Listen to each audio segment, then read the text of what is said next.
Welcome to Michelle Holden Art, and don't forget to sign up for the 5-day free course, Intuitive Layers, Inner Exploration, where I guide you through my layering process to start you on your intuitive art journaling journey.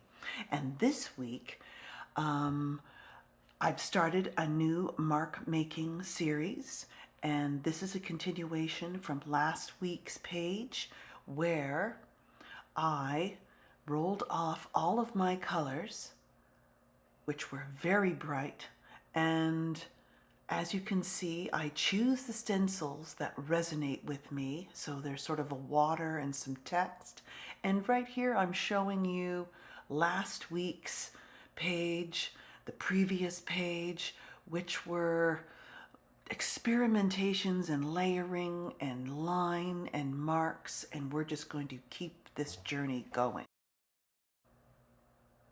And as I turn the journal over, you can see that this was my intention, to start with some really bright colors and veil them and just see what happens. And I'm using yellow oxide, pink in my neutral. This is the Liquitex Basics Fluid, black, Mars Black, and titanium white. And I've got possible stamping tools or mark making tools. I have my brayer, my small brayer, anything that I want on the side. And I may or may not use the inks. These are acrylic inks. I'm still exploring with them at different stages of the process. There's the beginning, the middle, and the end, of course. And that's really another area which you might want to explore. Once you find marks that you really love, you might want to experiment, okay, what if I use them at the beginning and then I end up veiling them all or most of them? And as you can see there, that is the collage pages from old texts, especially ones with charts and those sort of things, because they're really cool. And I love this tone that's faded. So I'm showing you my stencil choice, which is the water lines.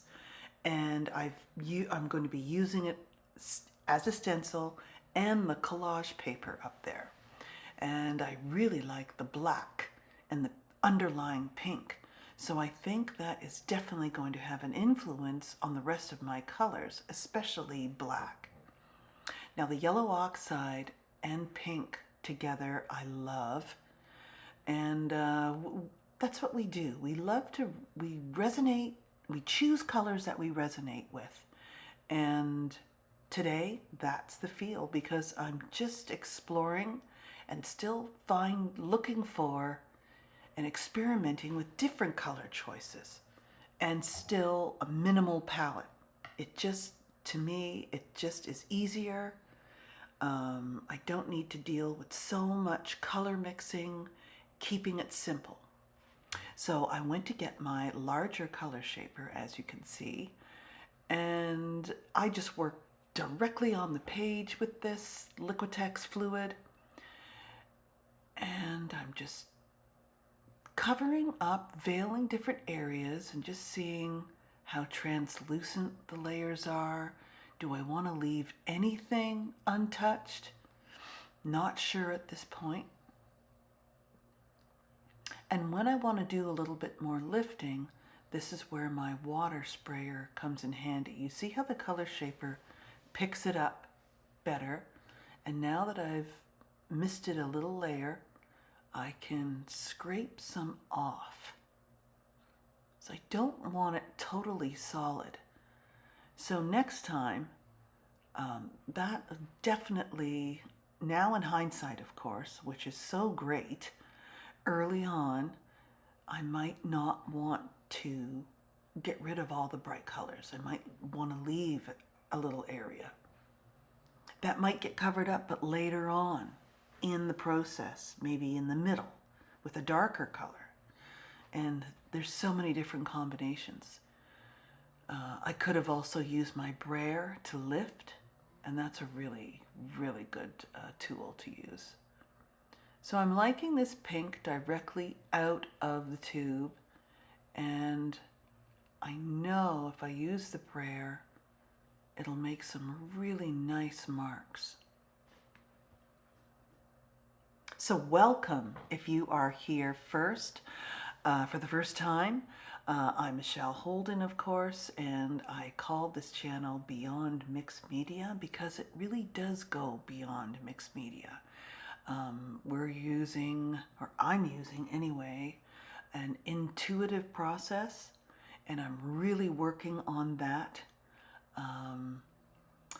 It's an amazing way to use layers, to use colors, to use any art tool or mark making tool, because it's just allowing you or me or anyone who's giving this a try a chance to slow down and really pay attention to what's going on, really responding to what's there rather than what you want to be there or wish to be there. It's just in the now.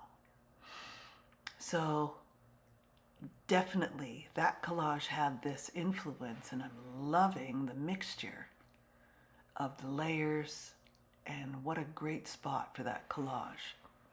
So lately I've been spraying the collage with water, if it's a thicker page like this one, and you could use the gloss medium, the fluid gloss medium, or the heavy gloss gel. And since I'm using my color shaper, I find that to be a nice choice.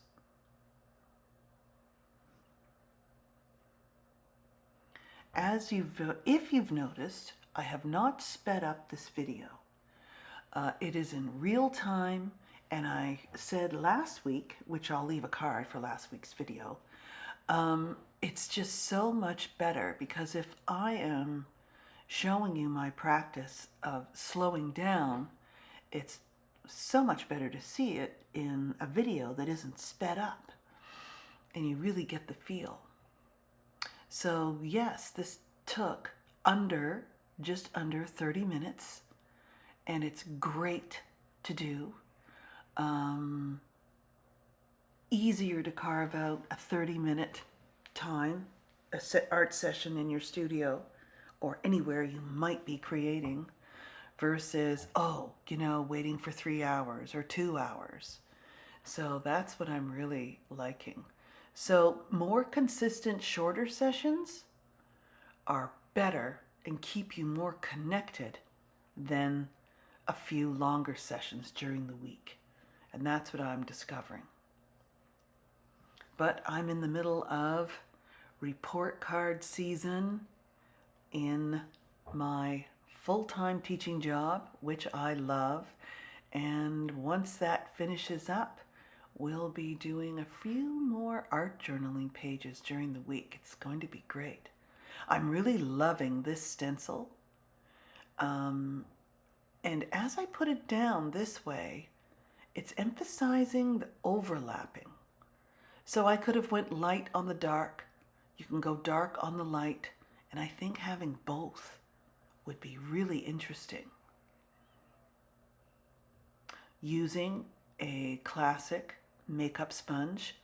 They do come in different densities. This is a very light density. And making sure your sponge is very dry or your paint is rather thick will make a nice clean line, especially using a fine line stencil like this one. So I hope you try the 5-day free course.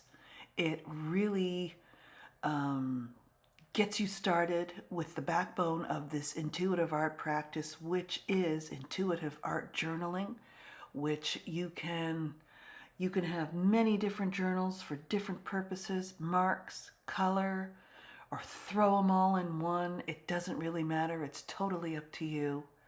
And it really sets you off on a wonderful exploration of just such great presence, responding, And it is a very healing process, I must say, working in quiet, and it's been wonderful for me, and I just love it. And I'd love to hear, what is the best part of art journaling practice with you? And have you tried the 5-day course? I'd love to get some more feedback. I'm always curious. So back to the journal page. I'm using the same paint. You can also use gesso, but keeping in mind that it is very opaque. So if you want to really veil something, keep that in mind. I love veiling, but really maintaining some of the layer underneath, or the hue, or a mark. So then they become more shadowy as you build up more layers. And really sticking with your art journal page and going further. When you think you're done, you want to, okay, can I take it further? Have I become too attached to certain parts of this page? And then this is where you can go, well, you know what? I'm just going to cover it up and see what happens. So that's what I did. I really liked that lower left-hand corner, but I wanted some more atmosphere or something going on. And since I was thinking water, that's where these ovals just appeared, these swirly horizontal ovals.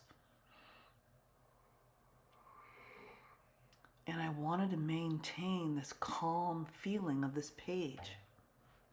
It's also a huge, this fall season is a huge influence on me, switching over to warm colors. And if you're on my newsletter, that's what my newsletter was about, the inspiration from the fall season.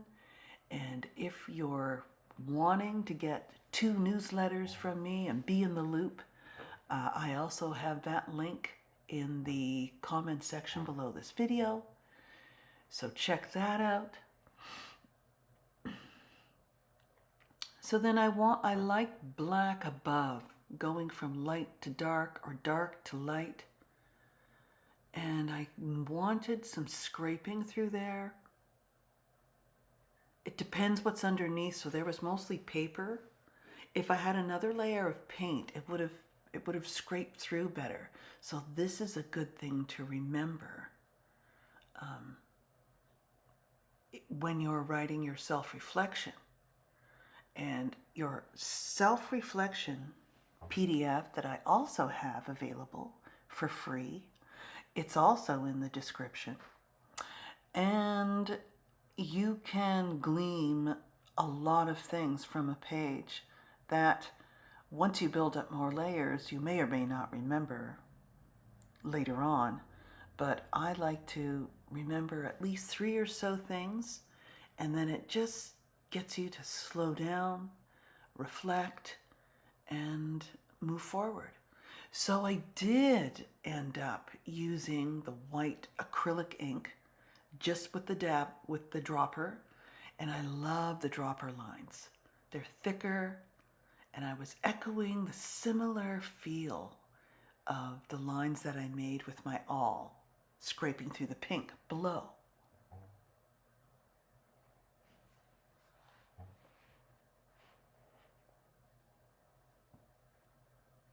And so I might have gone a little too far, but I like those dots. I may or may, oh, here comes the brayer. So let's see what happens. It's always a surprise. I like that better than the dots. And when you roll through the ink, it makes that layer very translucent. So that's interesting. Let's keep in mind.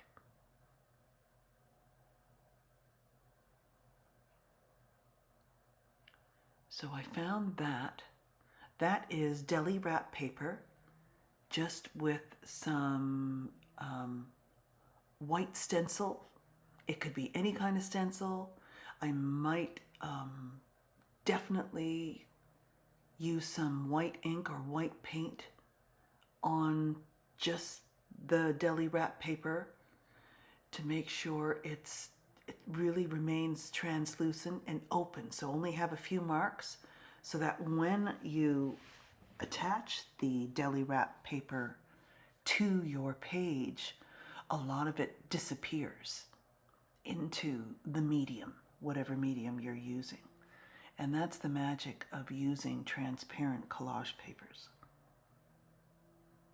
So that, in hindsight, of course, that the ratio is a little big and I might not like the shape. But as I'm putting it down, I thought, well, okay, I can always change the shape a little bit using some black paint because that's the layer that's surrounding it.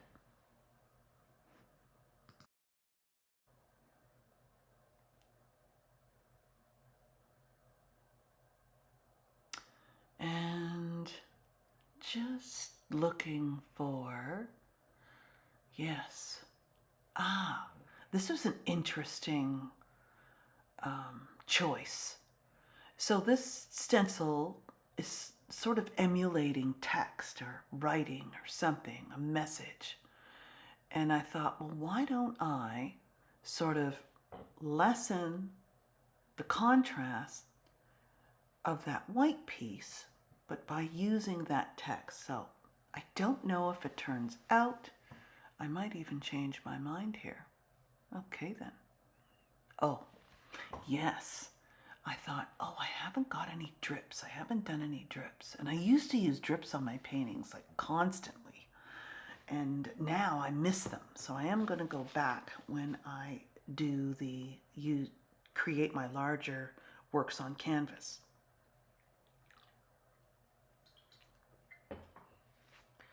So using your art journal and exploring in this way is the best way to find your marks and your layers that really speak you. And what does that mean? Well, so I ended up not really liking that, but I like the smudge that's left there. And oh no, I chose to erase it completely just because it was interfering maybe with those other lines, which aren't quite dry yet. But I like that. I like that I did that. And it left just a little smudge above. So neat. Yeah, so your unique marks, what are they? How do we find them? Well, we just have to keep exploring. The exploration part, that's the fun part. Playing. And I'm just going to keep on going. Oh, I like that. I forgot that I did this because I did this page a few days ago and I just let it sit. Sometimes I like to let it sit and then wait to do the voiceover. And it just gives it some time. So that's an interesting ebb and flow. Letting it rest, coming back, going back and forth.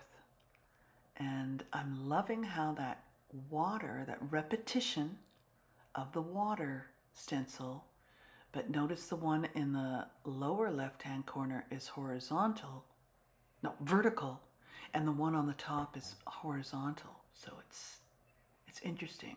So your eye is seeing this. So it's a subconscious kind of recognition. But it's the corners of that collage that are sort of jutting out into that other layer. I like the overlap, but I don't like them to be so sharp, so I'm just lessening that a bit. Making it, so the eye isn't on there. And in the end, I do, if you want to watch right to the end, oh, I like that.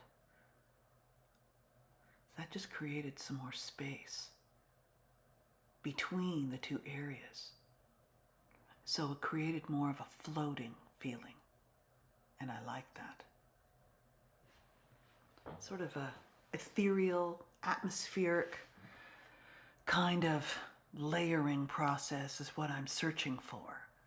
So you might not even know yet what you're looking for. And I like that idea, that ethereal idea, but I don't want to keep it set hard in my mind because I want to remain more open to other possibilities. So this is a glazing effect, and I'm loving how that's just pushing that back.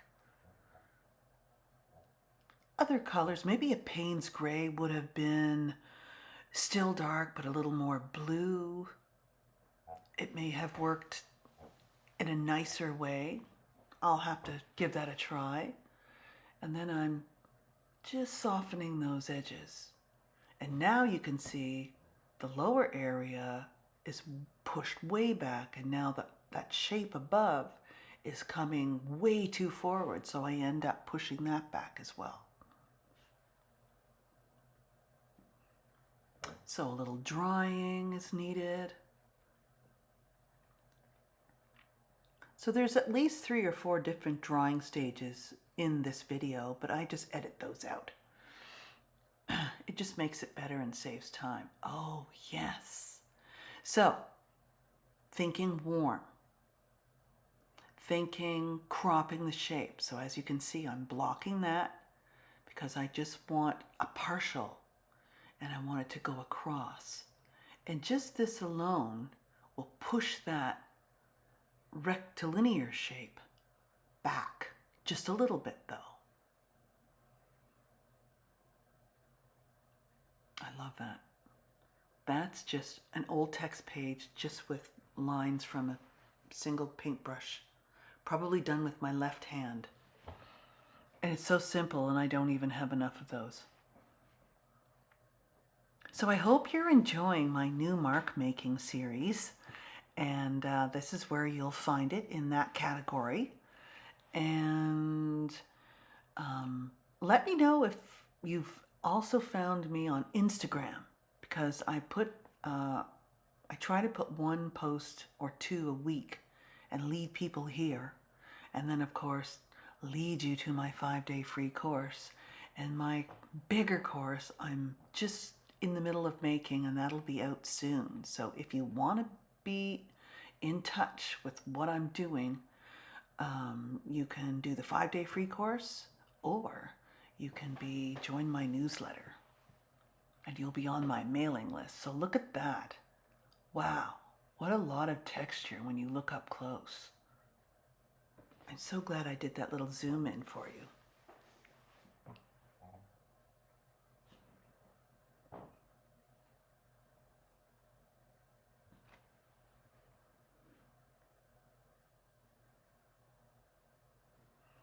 Okay, so making some decisions, knowing that those circles have to dry. I believe I needed 1 more layer.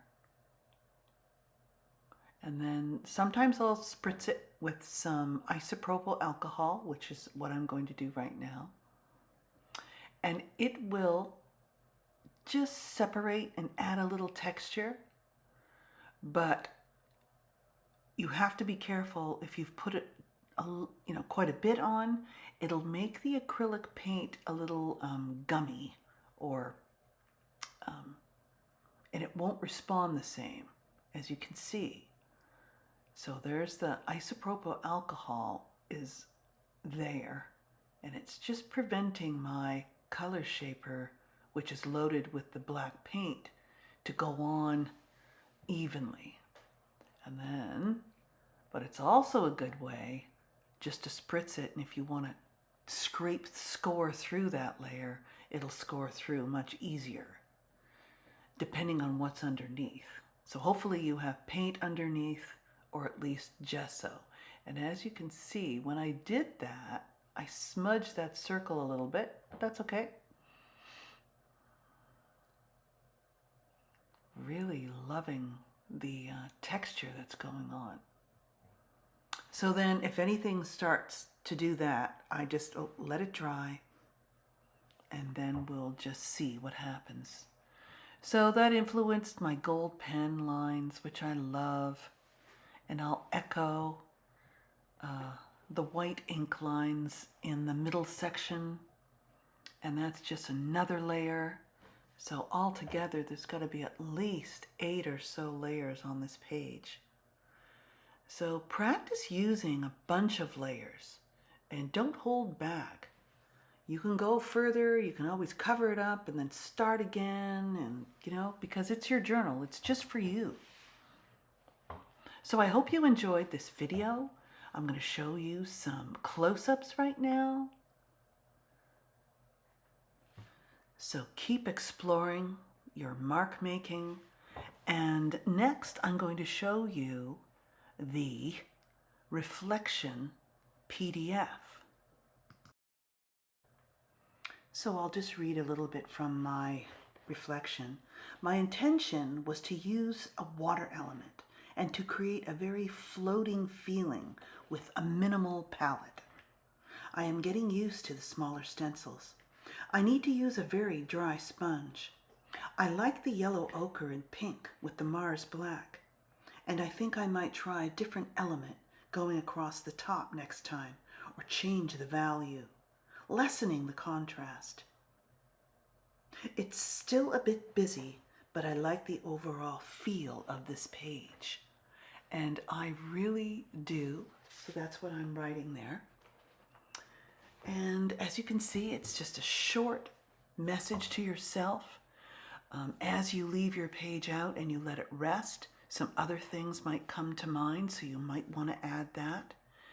And make sure that, at least I need to make sure, I go back into my art journaling, look at it, reflect, and go, oh yeah, because now I've got so many different pages and different things going on. It's important that you do that so you can move forward with your intuitive art practice. So I hope this was helpful. I hope you give the 5-day free course a try and sign up for my newsletter. And please hit the like button. Share this video with other creatives. So I'll be creating more, and I'll see you in the next video.